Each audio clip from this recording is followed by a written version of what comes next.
All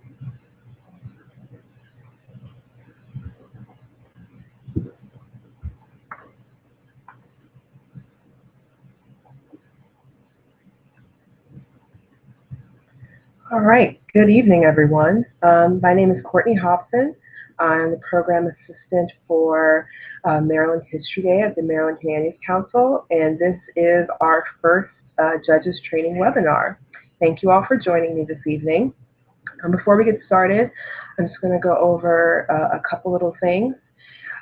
If you have a question for me during the duration of this webinar, please email your question to me at chobson, Hobson, at mdhc.org.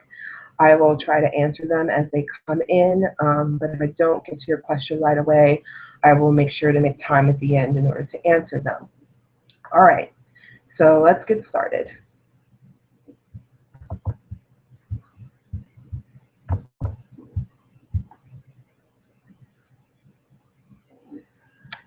All right, so thank you all for being judges for Maryland History Day. This day really could not happen without you. We have a large number of students from all across the state who are coming to UMBC on May 7th, and they are here to see you. You all are going to help them in their journey in becoming historians and helping those who advance onto the national level do the best they can.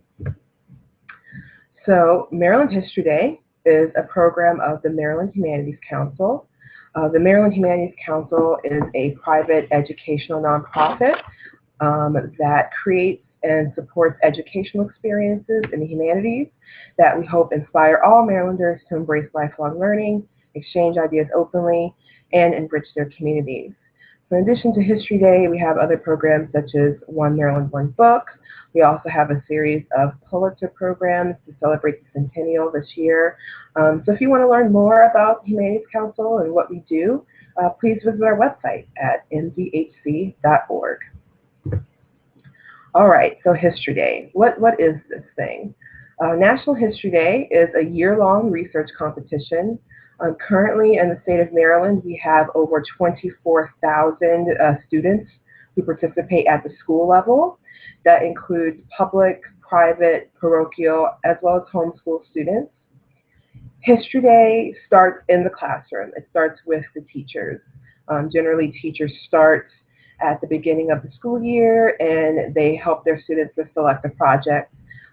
Then from that point, it moves on to district competitions, which usually happen in February and March. Then there's the state competition, which we host, and then there's the national competition in June, which is held at the University of Maryland College Park. So what are we going to go over today? We're going to go over the rules. National History Day has a set of rules which has been emailed to you all when you first signed up to judge. Hopefully you've gotten a chance to look at that. And in the recent email regarding judging assignments, there were category-specific instructions. So in this orientation, we're going to go over every single category instruction. But if you have questions about your specific category, again, please email that to me, and I will answer them as we go along. Now, it's very important that you familiarize yourself with the rules and the procedures for History Day because there are some very particular rules for particular categories. The format. National History Day, there are two divisions. There is a junior division, which is grades 6 through 8. There is a senior division, which is grades 9 through 12. And students can either do the project as individuals or as group projects, which consist of students between 2 to 5 students. Now, the only category that will not have a group component are papers. And there are 5 categories: exhibits, research papers, documentaries, websites, and performances. First, we're going to go over exhibits. Exhibits is the most popular category in History Day. It's the majority of the projects that you're going to see. And exhibit judges, there are going to be various numbers of groups. So some divisions have 5 judging groups, some have 4. We hope to keep it so that exhibit judges see no more than 8 exhibits during the day. Now, exhibits, these are some of the rules. They consist of no more than 500 student-composed words. Media devices are allowed, but they are no more than 3 minutes. So some of you might see exhibit boards that have an iPad where there's a video or some audio. That is permitted. However, again, it can be no longer than 3 minutes long. There are height and depth requirements, 40 inches wide, 30 inches deep, 6 feet high. Most of the time, the students' projects do not violate that rule. I've seen a couple around at district contests that the depth is an issue, and sometimes the height. You can kind of gauge if it violates the rules by kind of comparing the height of a project next to one next to it. If it seems like it's much taller than some of the other ones, it probably is a height issue, but we'll go over specific rule violations later on in the presentation. And finally, all visual sources must be credited on the exhibit itself, and they also must be cited in the annotated bibliography. What I mean by visual sources must be credited, if the students have a picture, they must have a caption under the picture that's very short. It could briefly explain what the photo is, and explain where they got it from. So say if they have a picture of Hitler, it can say Adolf Hitler was Ava Braun, and then it says they got it from the Library of Congress. It doesn't have to be a full citation. However, the full citation for that photo must appear in the annotated bibliography. I'm looking at some questions now. Amy Dreyer, why don't round-off judges look at a student's annotated bibliography? Let me see if I understand your question correctly. Runoff judges should be looking at students' annotated bibliography. I presume you're speaking specifically about exhibits. I know sometimes judges in the first round take all of the annotated bibliographies and they should leave one. I don't know if that speaks to your question, but all runoff judges should look at a student's annotated bibliography. If they do not, that is a no-no. So just again, to speak to Amy's question, there are 2 different rounds of judging. There's the first round, which the majority of you are. Then there is the second round, which is runoff. And for most runoff judges, for all runoff judges, you are not interviewing the students at all. But you are going to be looking at their process paper and annotated bibliography. Amy, I hope I answered your question. If I did not, email me and I will help you out. All right, moving on to the next portion. Documentaries. Documentaries are 10 minutes maximum. Some documentaries can be shorter than 10 minutes. It's not a requirement. They can also use a variety of software. This year, for the first time, we've had all students submit their documentaries to us via YouTube or Vimeo, or if that's not possible, they are going to bring their flash drive. So hopefully that will work out for us. We've had some technology issues in the past where we didn't have the proper technology in the rooms at UMBC. Hopefully things will run a bit more smoothly. But again, you're going to see a lot of students have a variety of software. Some students have access to Apple software, some do not. Just take that into consideration that we are dealing with students from various economic backgrounds. So you are not going to see the same quality across the board, but regardless, you should treat all of the projects the same with the same level of respect. Okay, yes, thank you, Don. I skipped over the theme. So the theme for this year's contest is Exploration, Encounter, Exchange in History. It's a very broad theme, and the National History Day themes are broad for a reason, to give the students the ability to research topics that interest them. We're actually going to go, there's a slide later on in the presentation where we're going to go a little bit more in depth as to what each of those elements mean. So Dawn, I'm going to answer your question more fully once we get to that portion. So let me get back to documentaries. Like I said, a variety of software. The documentary should not be a taped monologue, but it should consist of a compilation of images, narration, and music. So very similar to a Ken Burns style documentary. Performances. Very similar to documentaries, 10 minutes maximum. The students do not have to use all 10 minutes of their time. It must be an original script, and media devices are permitted. So sometimes students might have something projecting on a screen behind them. They might have audio to their performance. All of those things are permitted. And I will say that for performances, you are going to be judging the students in 20-minute chunks of time. So that 10 minutes is allowed for their actual performance, and the rest of that 10 minutes is allowed for them to set up, plus your time interviewing them. And again, we're going to go over the interview in just a little bit. And the same for documentaries. It's a 20-minute time period. Again, 10 minutes for the documentary, and the rest of the 10 minutes is for setup and interview. And for exhibits, you all have 15 minutes with the students. And you guys start a little bit later, and I'll go over that in just a bit. All right, I have a clarification for Amy.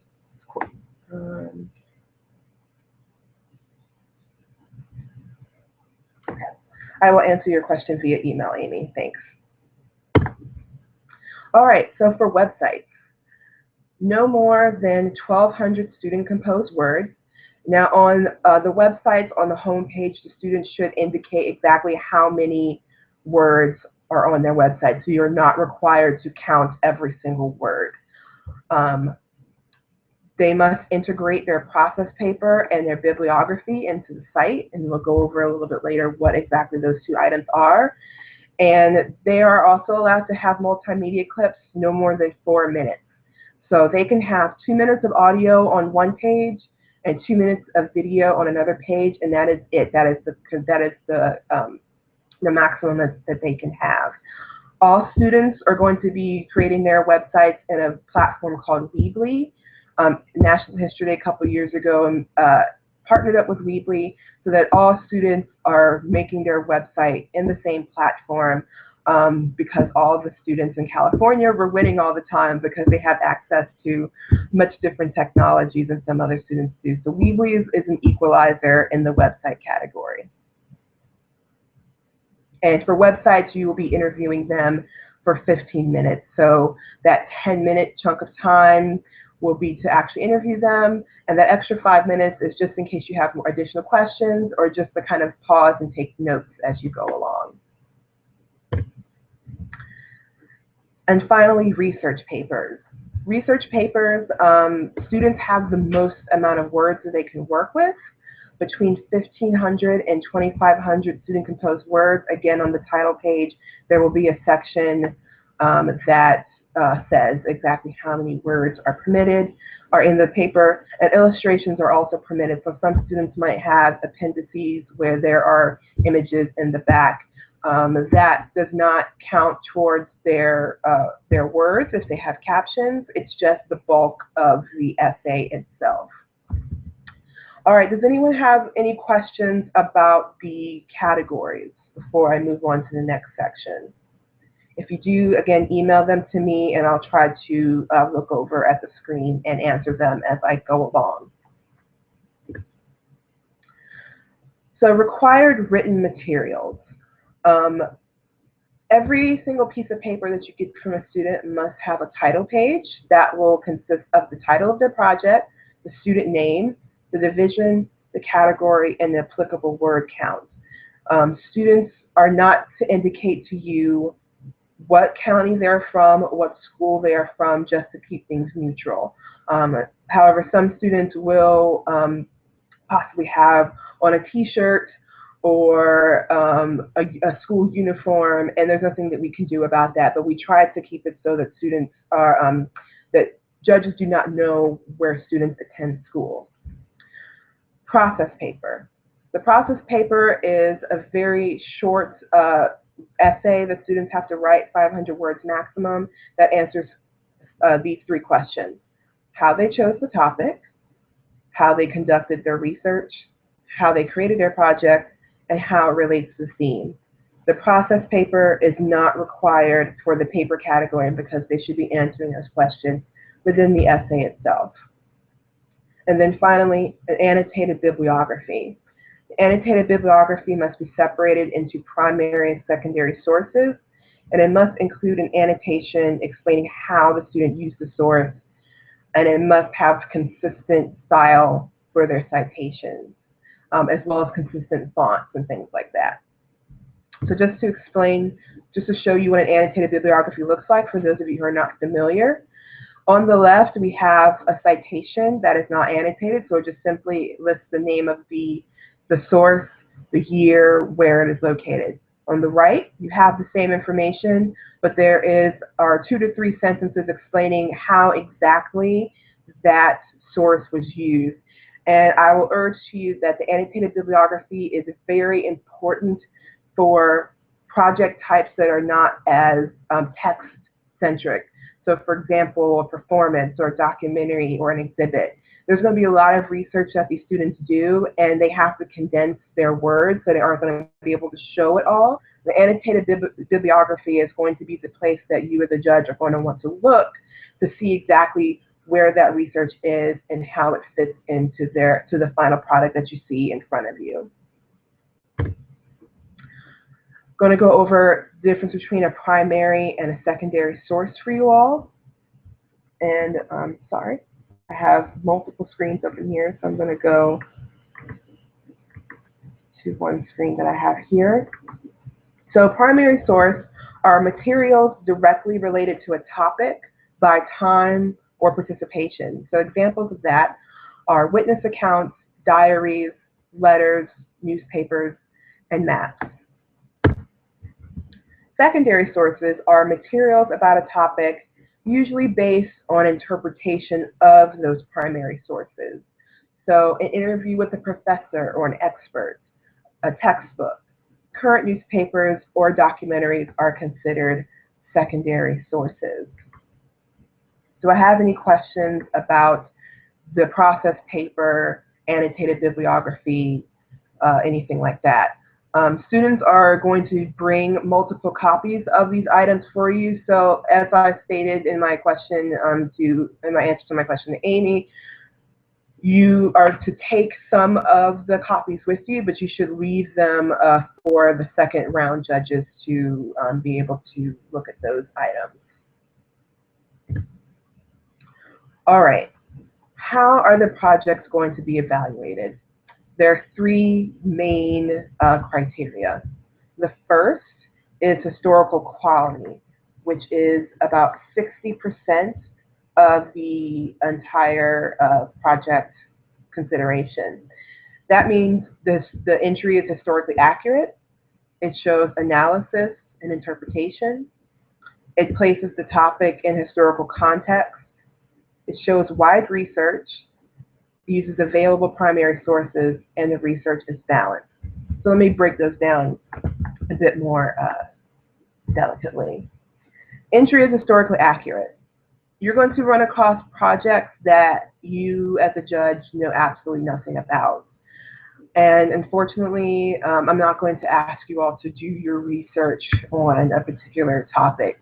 Now, for paper and website judges, you guys are getting your projects ahead of time, so you might want to look up some of the things. You're not required to, but there are some ways you can tell if something is historically accurate. So for example, if a student does a project on Martin Luther King and they say that Martin Luther King was a member of the Nation of Islam, that is not accurate. Students showing analysis and interpretation. We want the students to move beyond just providing you with a biography of a person or just stating facts. They have to actually analyze. There has to be a thesis present, and sometimes the thesis isn't going to be that obvious, and that's where the interview can help you fine-tune and kind of drag that out of them. But it has to be more than just stating facts. Places the topic in historical context. A lot of the students might choose topics that are more current, um, and that is fine as long as they are able to talk about in the past. So for example, if a student chose to do a project on the events in April in Baltimore, they can talk about that, but they can also, it would behoove them to talk about it in context of perhaps the riots of '68 in Baltimore. There has to be this bigger picture as opposed to a narrow view of this one event. Shows wide research, that obviously means that the students did more than just, look on Wikipedia. They have a variety of sources. Um, Using available primary sources, if a student does a project on Maya Angelou and they do not use her autobiography, that's obviously a primary source that could be used that they did not. And balanced research means that they took the counter argument into consideration. So they didn't only look at sources that agreed with them. They were able to observe and consider alternate points of view to their topic. Clarity of presentation is 20%. The work must be clear, appropriate, organized, and well presented. So that means that you can read the text well on the exhibit board or the website. The text itself, the grammar is clear, spelling is correct. However, please do not let grammar and spelling mistakes hang your decision in regarding advancing students. If you choose to advance a student past this level of competition, spelling and grammar are things that can be fixed. Do not ding a student because they use the word, they use their wrong. A lot of the students, English is not their first language, so that is another thing to take into consideration. Again, clarity of presentation is only 20% of this process. You want to focus on historical quality. And you also want to make sure that graphics and images have visual impact and engage the viewer. So not only can you actually see the images, but why is this image here? What message are the students trying to convey to you in their choice of this image? If you as a judge feel as though it doesn't help the project in any way, you can write that on their comment sheet. You can say, well, maybe you might want to take this image out or switch it out for something else. Again, comments that are helping the students. And then finally, relation to theme is 20%. As I stated with Don's question, the theme for this year is exploration, encounter, exchange. Students may address one, two, or all three parts of the theme. Now, I'm going to break down the theme for you all. Exploration. This can be literal exploration, so Christopher Columbus, Matthew Henson, or it can be an exploration of ideas, Rosalind Franklin exploring the idea of DNA, or Alexander Fleming exploring the idea of penicillin. Encounters can be actual physical encounters, so like battles, or it can be the meeting of minds, or encounters between cultures. And exchange. Exchange could be monetary exchange. It could be exchange of words. It could be exchange of gunfire. It's very broad. A lot of the students are going to try to make their project fit all three. If you feel as though a student's project fits one more than the other, it is okay to recommend to them that perhaps they should focus on just that one element. If you feel as though that will help make a stronger case for their project. However, if you have a student who has a topic that very easily and obviously fits all three, so let's say if they're doing Christopher Columbus and the Columbian Exchange, and they're only talking about the exploration of Columbus, you might want to say to them in your written comments, perhaps you might want to take a look at the impact that Columbus had on North America after he landed, or the exchange of goods between Columbus's crew and the indigenous populations that he met. I hope that answers your question, Dawn, regarding the theme. Again, very broad for a reason. Last year's theme was leadership and legacy. Next year's theme is going to be taking a stand in history. This one is one I've seen some students struggle with. So in your comments, you can try to make recommendations to them as to how they might tweak it and make things better. All right, the interview, which is the most important job that you all have for that day. The purpose of the interview is to clarify any questions or concerns that you might have, and also to provide the interaction between you, the professional, and the students. For some of the students, and I've seen it in some of the surveys, just getting to talk to an adult about their work and just to show off all their knowledge and what they know is the best part of History Day for them. So you are there as a smiling face to cheer these students on and help guide them and help them excel as students. The interview should not impact your decision making, except in very specific circumstances. So for example, if you encounter a project where you're not entirely sure if the student worked on it by themselves or if they had help from a parent, there are certain questions that you can ask in an interview that might help you glean how much work was done by the student. But do not let a student who's a very good public speaker hold more weight over a student who is not naturally inclined as a public speaker. As I like to say, you can have a student who's a really good car salesman and they're selling you a lemon, whereas you have the student who is not a good car salesman, but they're selling you a Ferrari. Again, that's why historical quality is the most important part, because the flashiest project might not necessarily be the project that has the best level of research. See, I have a question coming in from Dawn. Yes, a lot more clear now. Yes, thank you, Dawn. So the interview is there for the students to give them that opportunity to interact with you. And it's also there to kind of help you clarify some questions that you might have. And after this is over, I'm going to send out to you all sample tips and recommended questions for you all to ask the students. Try to keep the same level of enthusiasm across the board. Students are very observant, so if you're sitting watching a documentary and you're gushing over how great it is, but then the next one you don't have much to say, that's going to tip the students off as to your opinion about their project. So please try to keep the same level of enthusiasm across the board for the students. Put them at ease. And again, show interest in their topic, especially if you've seen this topic before. A lot of students are doing projects on Apollo 13, Christopher Columbus. I try to make sure that judges do not see the same topic in their judging group. Sometimes it's hard to avoid that, so please show the same level of interest for the second Christopher Columbus project you've seen that day.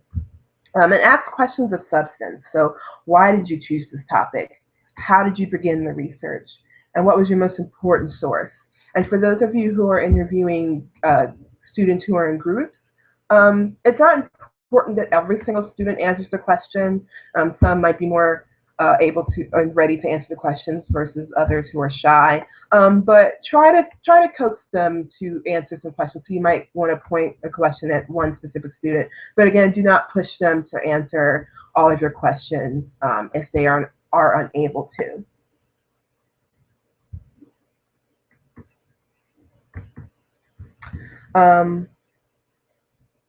One last thing to note about the interview, please remember that this day is about the students.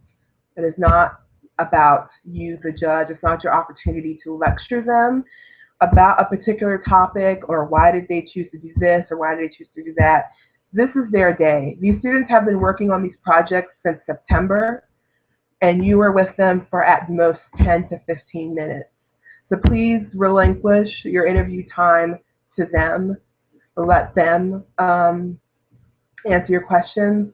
I would also advise you to not let the students present. So some of the students have gone through the History Day process, and they've done just a very classic like project presentation where they just read to you everything that's on their board. You've already had a chance to look at their work for the most part. So you're going to be asking them questions, but again, do not use that as an opportunity to lecture the students. Please watch your body language with the students. Do not tell the students what their evaluations are. Paper and website judges, you're going to make this decision about who's advancing before you see them. Do not give them a hint as to whether or not they've advanced.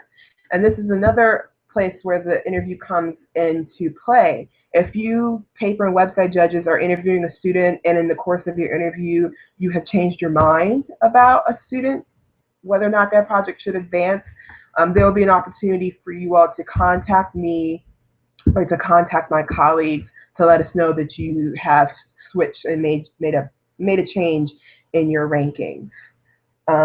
And please stick to the schedule as best you can. Again, you guys have very specific times that you're interviewing the students. So whoever is the team captain, I would behoove you to keep an actual timer present so you can keep things on track, because it's very easy to get behind, and that kind of throws the schedule off for the day.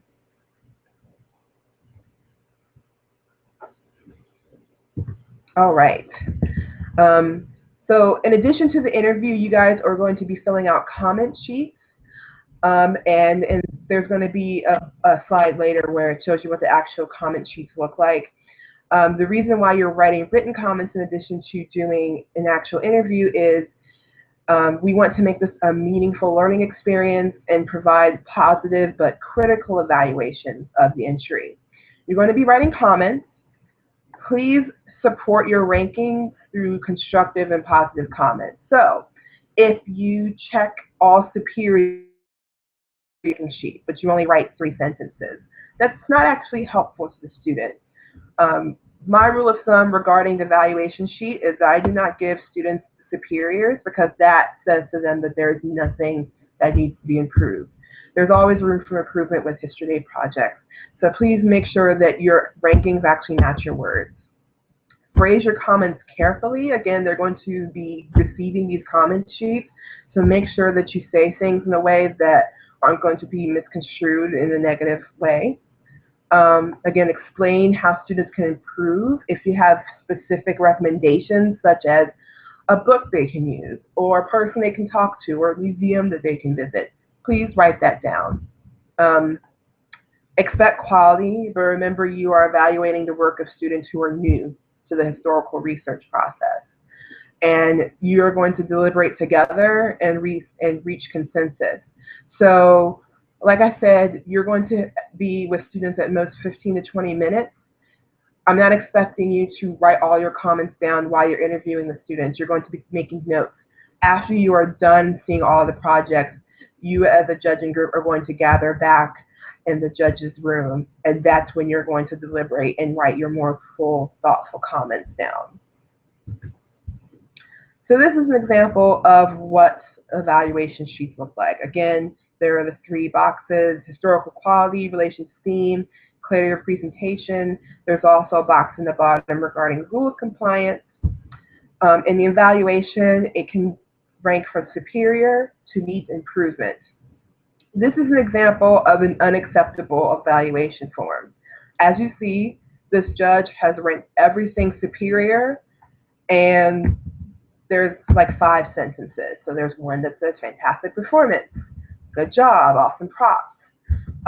This will tell students nothing about what they did well specifically and how they might improve. This is just flattery. Again, and in the top corner, you see there's a number 1 circled. Please don't write the actual rankings on the sheet. There will be a separate sheet where their rankings are. So please do not indicate to them in written form or verbally what their rankings are. And there's a lot of empty space on the sheet. You could fill it with so many more comments. So please try to fill the space on your sheet. This is a second evaluation form. This is also unacceptable. Here, the check marks have a bit more variety, but let's look at some of the comments. The first one, your labels are crooked. That's kind of a negative comment. There are ways that you can say that a student's labels are crooked in a much more positive way. As far as rules violations, if you suspect a rule violation and you aren't sure, we will be giving all the judges a phone number to judges headquarters to call and ask to verify if there is a rules violation. Please do not guess. Please verify with us before you suspect a rules violation. Again, if you've seen this topic a dozen times, like this judge here says too many triangle shirt waist fire exhibits, yes, you're going to see it a dozen times, but this subject is new to this student. This subject inspired the student to do all this work, so please give them objective feedback. They deserve that. There's a comment that says, next time go to the library and stop using the internet. Now, as I said before, we do want the students to have a wide variety of sources, but the reality is that some students live far away from a public library. And nowadays, there are a lot of digital resources available, and there are some quality websites that really has a lot of reliable material. So do not write a student off if they have a lot of websites. They might have websites that are databases to repositories that are located in California, and there's no possible way they can get out there, so that website is their only access to that resource. And finally, the checkboxes indicate that this project ranks somewhere in the middle of the group, but the comments do not say what the student did well. So if you're going to rank the project excellent, what was excellent about it? Students are going to compare comment sheets with each other, and so if they see that their friend also got the same check marks, but they advanced and they didn't, there are going to be some questions. So please make sure that your check marks are consistent with your comments. Now here is a better example of an evaluation sheet. The comments are positive and the criticism are phrased constructively. So this one in the middle is a great example. Your argument would have been stronger and more persuasive if more context had been included. More background on social attitudes towards women in sports more generally, and in American car culture, as well as greater reference to the profound transformations in those attitudes and in women's rights and status in the 1970s. So you're providing a constructive comment, but you are also recommending things to them, giving them ideas as to how they can make their project better. And also, if you read the comments, look at the check marks, they kind of match up. There is always room for improvement. There's a sentence in here about the interviews being impressive. You can explain why they're impressive, why the sources are impressive. There could be more written about how the topic relates to the theme, and perhaps another positive comment or two would be appreciated. But again, we're not asking you to write a tome on the students' comment sheets, but again, providing more than 5 sentences is much appreciated. And this is our better example. So ideally, every single comment sheet that students receive would look like this in an ideal world. Very, very long, thoughtful comments to the students that are constructive to them. So hopefully this gives you an idea as to what we hope the comment sheets look like. Again, students are going to receive these comment sheets, and these sheets are particularly helpful to students regardless of whether they advance or not, because a lot of these students, they are repeat History Day students. So if they look at your comment sheets and know what they could do better next time, perhaps if they make those changes, they will advance to the national contest. And even for those students who do advance to nationals, they need to know how to make their project better so that they could become a finalist or perhaps win a gold medal. All right, there are minor infractions, major infractions, and disqualifications in History Day. Um, there's going to be sheets that we give you all that explain what those infractions are, but I'm going to go over them now. A minor infraction is a violation that does not provide a competitive advantage. So, for example, school name on the process paper. Again, hopefully you do not know where the student is from, but that is not a rule violation. It's just a very minor infraction. Do not take points off for that. If their word count exceeds the max by 10 words, again, those are things that can be fixed, and these should not prevent an entry from advancing. But if you need to use them to help break a tie, that is the only time that they should be taken into consideration. Major infraction. If the project exceeds in time, size, or words, thus creating a competitive advantage, that is a major infraction. So, for example, if their project exceeds by 10 or more words, if it's bigger by 1 inch, if the documentary or the performance is an extra 5 to 10 seconds longer. That's a lot of information that you can provide in that 5 to 10 second period of time. So that is considered a major infraction. Please note this on your comment sheet. These entries should not advance. If, however, you feel as though this project is truly the best and this is the only thing that would prevent them from advancing, that is something that you can discuss with us in Judges Headquarters, and then a decision can be made as to whether or not that project will advance. And then finally, disqualification. There are only 3 ways that a project can be disqualified. A student reuses an entry from a previous year, whether it's their own or someone else's. They plagiarize, or they tamper with another entry, which unfortunately has happened at the national contest before. If you suspect any of these 3 things, please do not make that decision on your own. Bring this concern immediately to us, and then we will decide if the entry should be removed from the competition. And again, as I've reiterated, keep your comments positive. We have what we call here a comment sandwich. So you start at the top with a lovely positive comment. You have your constructive comments in the middle, your meat, the bulk of your evaluation, and then a nice positive comment to finish off. Students will find this to be very helpful if you are nice to them and you smile. I've had many times where I've had students look at me and they say, "Oh, you're really nice. You're much nicer than I expected." I hope that none of them have encountered mean judges during their process, but again, please make this a very enjoyable experience for them. You guys will have fun too. It's a very, very fun day. I was a judge for History Day for 3 years before starting my job at the Humanities Council, so clearly I love it. I'm going to go over a few more logistical things before we finish up this webinar. If you guys have any more questions that I didn't cover, if you want me to explain things in more detail, please shoot those questions my way, and I will try to answer them before we sign off. Again, Maryland History Day is May 7th, which is the first Saturday of May at University of Maryland, Baltimore County. More emails will come soon with parking instructions and things like that. Parking is free on the campus, so you don't have to worry about that. And also what building you're going to report to. Judging takes place from 9 a.m. to noon.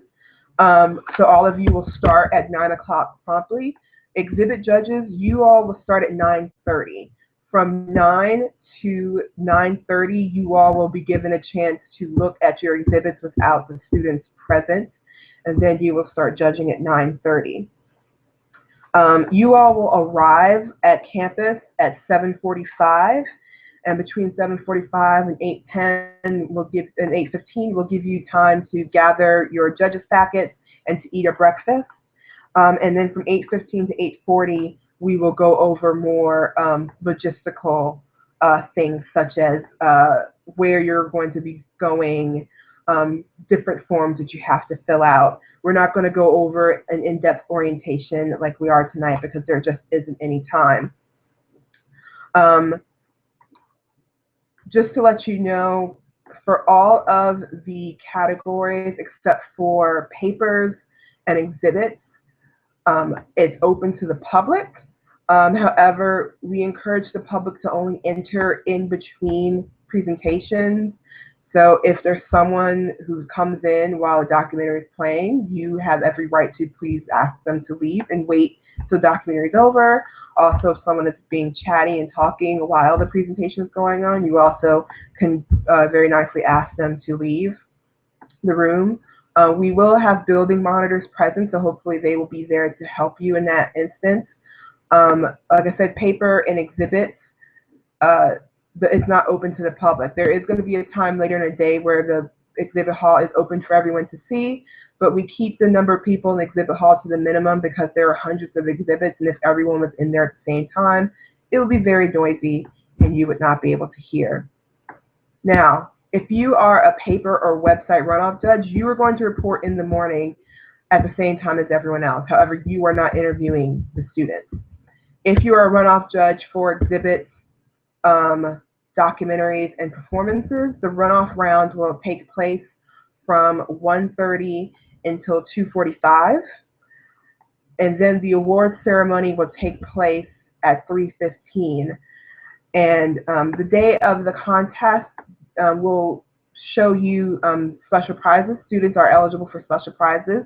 They can self-nominate, but you can also nominate students for that as well. And in the follow-up email, I will send you a link to what the special prizes are, so you can maybe take a look at those ahead of time. But we'll be giving you a sheet the day of judging. And if you have a project that you want to recommend, please do so. We try to give special prizes to students who are not first or second place, so generally third place, because we like to spread the wealth around regarding prizes at the History Day competition. All right, I have one question here from Julie Steinberg.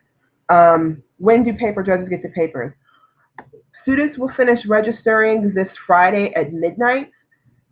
If everyone has sent their websites and papers to me on time, you should receive them between Monday and Wednesday of next week. Paper and website judges, you will have a deadline to give me your first and second place rankings, which is going to be April 29th. I will need them that early because I will then give those papers and websites to the runoff judges so they can get a head start on looking at those projects. So hopefully you will get them next week. If I have the majority of them and I'm only missing a couple, I will go ahead and send you the amount that I have currently. And then any slackers I will send in a following email. And paper and website judges, you guys are going to receive at most 10 or 11 projects. Again, it will vary depending on the division. Junior division is much larger than senior division, so junior division judges, you might receive more. But again, it's coming in an email. So again, it's reliant upon the students to finish registering completely and on time, and I've been sending lots of emails this week to try to make sure that they do that. So I hope to get things to you soon. Do I have any other questions coming my way? I'm going to sign off now. If you have any other questions, again, please send them to me. I'm going to be sending a follow-up email with this PowerPoint as well as some additional materials. Thank you all for joining me this evening. I'm very excited to see some old faces and to meet some new faces on May 7th, bright and early. And if you, we still need judges in certain categories, specifically performances. If you know anyone who's interested, please send them my way. If not, please have a very lovely evening, and I will see you all in a couple of weeks.